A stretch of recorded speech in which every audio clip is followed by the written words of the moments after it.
Most people believe if they have a heart attack, they'll have time to think, time to decide, time to wait and see. But after 30 years inside emergency rooms, I can tell you this with absolute certainty. If you're over 60 and a heart attack hits while you're alone, you may only have minutes. And what you do in those minutes can decide whether you live or die. Nearly half of all heart attack deaths happen before the person ever reaches a hospital. Not because doctors didn't know what to do, but because the patient waited, hesitated, or didn't know the simplest actions that could have kept them alive. I've watched stretchers roll through doors carrying people who should still be here today. People who did nothing wrong, except they didn't know what to do at home when it mattered most. A heart attack doesn't always feel dramatic. It can start as pressure, discomfort, breathlessness, dizziness, nausea, or a cold sweat that feels off. And by the time many people realize what's happening, the most important window for saving heart muscle has already closed. But here's the good news. There are real, science-backed actions taught by cardiologists, backed by decades of research that you can do immediately, even if you're completely alone. These aren't myths or internet tricks. They are simple survival steps that can double your odds of making it out alive. In the next few minutes, I am going to walk you through 7 life-saving things every senior must know to survive a heart attack when no one else is around. These are the exact steps I wish every patient had practiced before they ever needed them. And one of them, number 3, has been shown to make the difference between permanent damage and walking out of the hospital alive. Before we start, take a second and think about this. If a heart attack started right now, would you know exactly what to do? Let's begin with the very first step, the one that decides everything that follows. The moment you feel the warning signs of a heart attack, the first thing you must do is call emergency services immediately. Not in 5 minutes. Not after you sit down. Not after you see. If it passes immediately, every minute you wait, heart muscle is dying. Cardiologists use a simple phrase. Time is muscle. When blood flow to the heart is blocked, cells begin to die within minutes. And once they're gone forever. According to the American Heart Association, people who call emergency services within the first 5 to 10 minutes of symptoms have survival rates up to 50% higher than those who delay. Yet study after study shows that nearly 1/3 of adults over 60 wait more than 2 hours before calling for help. Many don't want to bother anyone. Others convince themselves it's indigestion, stress, or just getting older. I'll never forget a 68-year-old grandfather who came into my ER years ago. He felt pressure in his chest one evening and decided to lie down and drink some water. He waited and waited. By the time his daughter found him, hours later, and called 911, the damage was massive. The cardiologist told the family the truth. If he had called right away, he likely would have survived with minimal damage. If you ever feel crushing chest pressure, sudden shortness of breath, unexplained nausea, dizziness, or a cold sweat that doesn't make sense, treat it as a heart attack until proven otherwise. Pick up the phone and call emergency services. Even if it turns out to be indigestion, you've lost nothing. But if it is a heart attack, and many times it is, you've just taken the single most important step towards survival. Now, once that call is made, what you do next can keep blood flowing and buy you precious time. If you have aspirin available and you are not allergic, next life-saving move is to chew it, not swallow it. Chew it!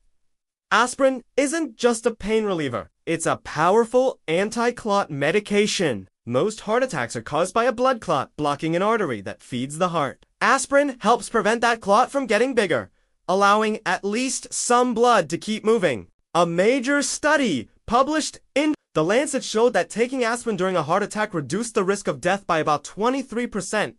But speed is everything. Swallowing a whole aspirin can take 10 to 12 minutes to dissolve in the stomach. Chewing, it allows the medication to enter your bloodstream much faster, often within minutes. I once treated a 70-year-old retired bus driver who felt chest pressure while watching television alone. He called 911, grabbed an aspirin from his cabinet, and chewed it while waiting. Paramedics later told him that simple action likely prevented major heart damage. 2 weeks later, He walked out of the hospital alive and independent. If your doctor has told you not to take aspirin, or if you have a known allergy or bleeding disorder, skip this step. But for most seniors, keeping uncoated aspirin in an easy-to-reach place is one of the smartest emergency preparations you can make. Doctors usually recommend one full 325 milligram tablet at the first sign of a heart attack. Think of that one pill as slowing the disaster buying time until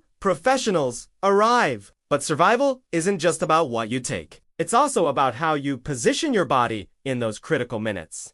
When a heart attack hits, loosen any tight clothing and sit upright. Tight belts, waistbands, or collars restrict circulation and make breathing harder at the worst possible moment. Sitting upright slightly, recline with your back, support reduces pressure on your lungs and lowers the workload on your heart. Lying flat can actually make things worse, especially in older adults or those with lung conditions. Research published in the European Heart Journal shows that upright positioning during cardiac distress reduces fluid buildup in the lungs and improves breathing. I remember a 74-year-old woman who felt chest pain while gardening alone. Instead of collapsing onto the ground, she went inside, loosened her clothing, and sat upright in a chair. Her doctor later told her that decision likely prevented her from fainting before the ambulance arrived.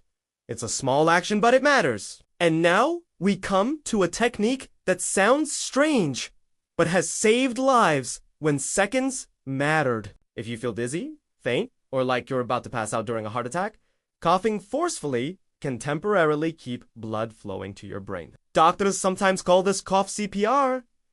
A strong cough creates pressure in your chest that helps push blood out of the heart and toward the brain. It's not a treatment, and it doesn't stop a heart attack, but it can keep you conscious long enough for help to arrive. Research published in the Journal of the American College of Cardiology found that repeated strong coughing during dangerous heart rhythm disturbances helped maintain blood pressure and consciousness for short periods. A 69-year-old mechanic once told me he survived because he remembered to cough hard every few seconds when he felt himself fading. Paramedics arrived to find him still conscious. Doctors later said those coughs likely prevented brain damage. If your vision starts to narrow or your head spins, take a deep breath and cough hard again and again every 2 to 3 seconds until the feeling passes or help arrives. And just ahead is one of the most overlooked survival steps of all, something so simple, yet so powerful. It has determined whether help arrives in time or not. One of the biggest reasons people can't survive a heart attack alone has nothing to do with medicine at all. It's access. Help can't save you if they can't reach you. If you're having a heart attack and you're alone, unlock your door as soon as you can and keep your phone within arm's reach. This single step has saved lives and skipping. It has cost lives. Paramedics are trained to force entry if needed, but every barrier adds delay. And during a heart attack, delays are deadly. Research shows that for every 10 minutes treatment is delayed, survival drops by roughly 10%. Those minutes matter. I once cared for a 73-year-old man who did everything right. He called 911 immediately but collapsed before unlocking his front door. The ambulance arrived quickly, but precious time was lost breaking in. By the time they reached him, the damage was severe. Compare that to an 80-year-old woman who felt chest pain, unlocked her door, sat near the entryway, and put her phone on speaker. Paramedics walked straight in and began treatment within seconds. She survived with minimal heart damage. Always bring your phone with you, not on the charger in the next room, not on a table across the house during a heart attack. Even a few steps can cause collapse. Put the phone on speaker if you need to. Stay connected. Your unlocked door removes obstacles. Your phone keeps you anchored to help. Together, they buy you time you cannot afford to lose. Now, once help is on the way and access is clear, the next battle is happening inside your body and it's against panic. Panic triggers a surge of adrenaline. Your heart rate spikes. Blood pressure rises. And you're already struggling. Heart is forced to work harder when it's least able to. That's why one of the most powerful survival tools you have is also one of the simplest. Slow, deep breathing. Controlled breathing increases oxygen in your blood and sends a calming signal to your nervous system. Studies published in the Journal of Cardiopulmonary Rehabilitation and Prevention show that slow, diaphragmatic breathing lowers heart rate and improves oxygen delivery in patients with advanced heart disease. I once treated a retired nurse in her mid-70s who survived her heart attack alone by doing one thing remarkably well. She focused only on her breathing. While waiting for the ambulance, she sat upright and breathed slowly through her nose, exhaling even slower through her mouth. She stayed conscious. She stayed calm. And she lived. Here's how to do it. Place one hand on your stomach. Breathe in through your nose, letting your belly rise. Then exhale gently through pursed lips, as if you're blowing through a straw. Aim for about 6 to 8 slow breaths per minute. Each breath lowers stress hormones. Each breath reduces strain on your heart. Each breath buys you more time. And now we come to the final rule, the most important one of all. The one that ties everything together and can truly double your odds of survival. When a heart attack hits, your instinct may be to move, pace, or try to walk it off. Fight that urge. The number one survival rule is this: stay as calm and still as possible. Movement demands oxygen. During a heart attack, your heart cannot meet that demand. Every step forces it to work harder and increases damage. Studies published in the European Heart Journal show that minimizing exertion during acute cardiac events significantly improves outcomes. A 71-year-old farmer once told me he survived because he didn't climb a ladder to get his phone when chest pain hit. He stayed exactly where he was, called for help, and waited. Doctors later said that decision likely prevented his heart from failing under stress. Staying still isn't just physical, it's mental. Panic floods your body with adrenaline. Calmness suppresses it. Tell yourself this: help is coming. My only job is to stay still and breathe. Think of your heart like an engine running on fumes. Every movement revs it closer to failure. Stillness conserves what little fuel it has left. Together, these 7 actions form a survival map. Call immediately. Chew aspirin, if safe. Sit upright. Cough if you feel faint. Unlock your door.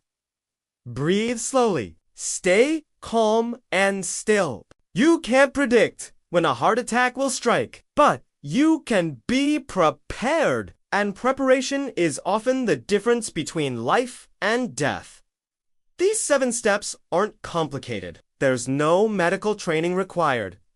No equipment. No special strength. Just knowledge, presence of mind, and a willingness to act. And that's the part most people don't understand. Surviving a heart attack isn't always about luck.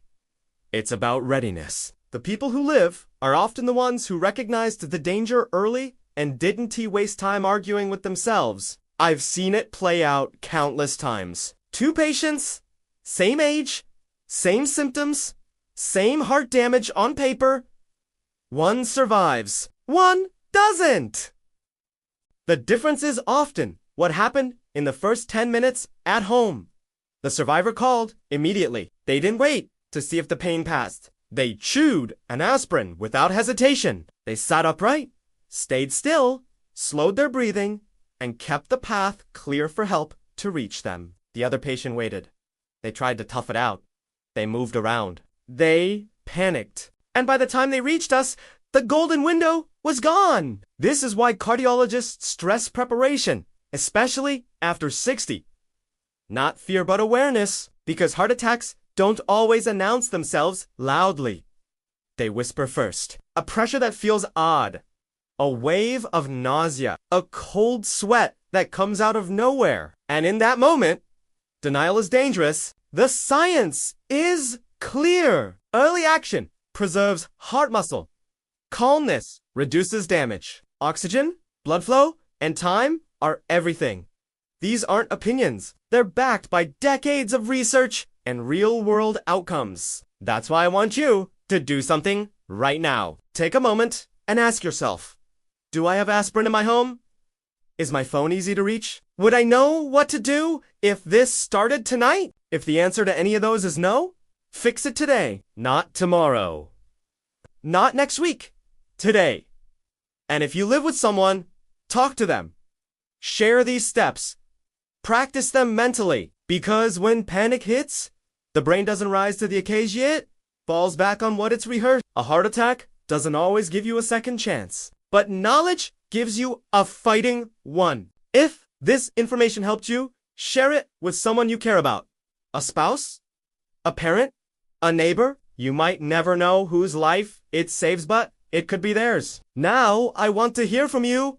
Where are you watching from? And do you keep aspirin or an emergency plan ready in your home? Leave a comment below. We read every single one because your experience matters and your preparation could help someone else survive. Stay safe, stay ready, and remember, after 60, knowledge isn't just power, it's protection. If there's one message I want you to take with you today, it's this. A heart attack doesn't have to be the end of your story, but it does demand action. You don't need to be a doctor. You don't need fancy equipment. You just need to know what to do when seconds matter most. Because when a heart attack strikes, hesitation is the real enemy. Not the pain, not the fear, the waiting. Every year, countless lives are lost, not because help wasn't available, but because it was called too late. And that's what makes this so powerful. These 7 steps are within your control. They can be done at home, alone, right now. Call immediately. Chew aspirin if it's safe for you. Sit upright. Cough if you feel faint. Unlock your door. Breathe slowly. Stay calm and still. Each one buys you time, and time is what saves heart muscle. Time is what protects your brain. Time is what gets you back to the people who love you. If you're over 60, preparation isn't optional, it's essential. Talk about this with your family. Make a simple plan. Keep aspirin accessible. Keep your phone charged and nearby. Mentally rehearse what you'll do, because in an emergency, clarity comes from familiarity. And if this video helped you, don't keep it to yourself. Share it with someone you care about. You might never know when it makes the difference, but one day it could. Thank you for spending this time with me. Stay safe, stay prepared, and remember, knowledge saves lives.